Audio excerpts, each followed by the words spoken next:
Arsense.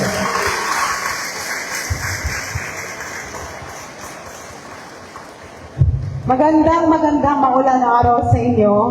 Marahil, una-una, palakpakan natin ang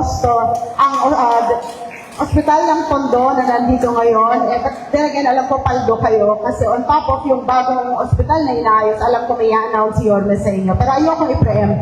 Pagdating na lang niya dito, may magandang balita siyang sasabihin sa inyo. But nevertheless, alam ko, nagtatanong kayo, nasa ng ating pinakamamahal na alkalde.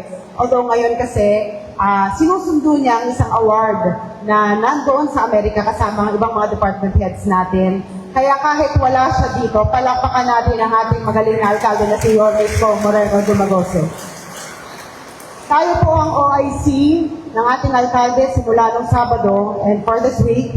But nevertheless, I want you to know, nung Friday pa lang, tayo po ay naatasan na siguraduhin na maging maayos ang pamamalakad dito sa ating syudad.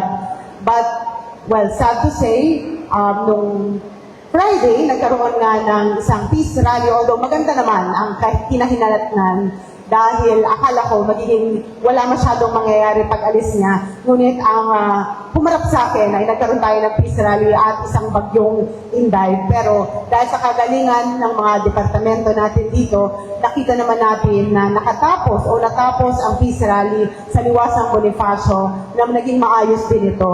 Sa tulong ng MPPB na walang traffic ng araw na yon, although nagsuspende ng klase ang ating alkalde, sa tulong ni Didi Santiago na narito sa aking likod to make sure na merong peace and order ng ating mga kapulisan, ang MDSW na tumulong rin para magpakain doon sa mga areas na medyo nasalanta ng bagyo ng kaunti. And at the same time, kaya naging malinis ang ating syudad pag-alis ng mga rallies dahil nilinis ito ng DPS. Noong Sabado, hindi po ako nakatulog. Actually, ngayon naiintindihan ko na kung bakit hindi natutulog si Yorme. Dahil the whole Saturday, hindi po ako natulog para bantayan na hindi tumama ang bagyo dito sa atin. But with that, upon the recommendation of MDRRMO, tayo po ay nagsuspinde ng klase noong Sabado para makasiguro na lahat ng mga Manileno ay safe mula sa ulan.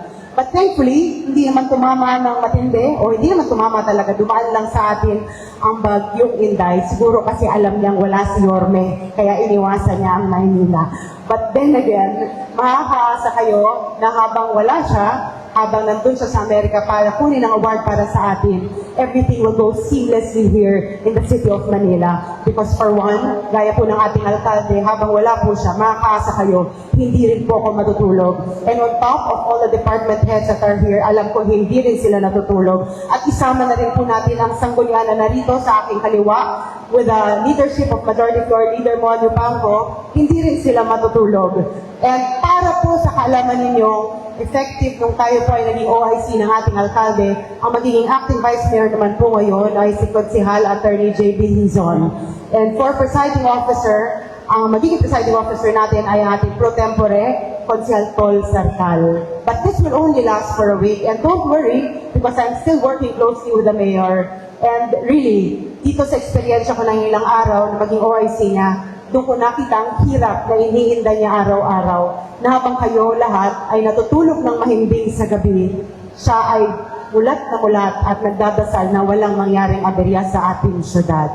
And another thing that I would like to tell you all, today may susurrender sa atin na isang snatcher na nag-viral with the leadership of Colonel Samonte na sinurrender ni Konsehal Elmer Parno Sabado, although na-inquest na po siya this weekend.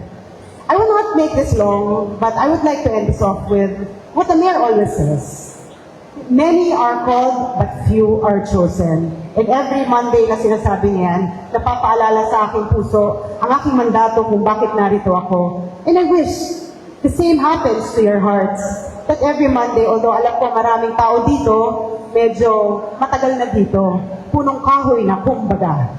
Pero sana, every time na gumigising tayo sa umaga, we have a fresh new perspective about the day that is to come.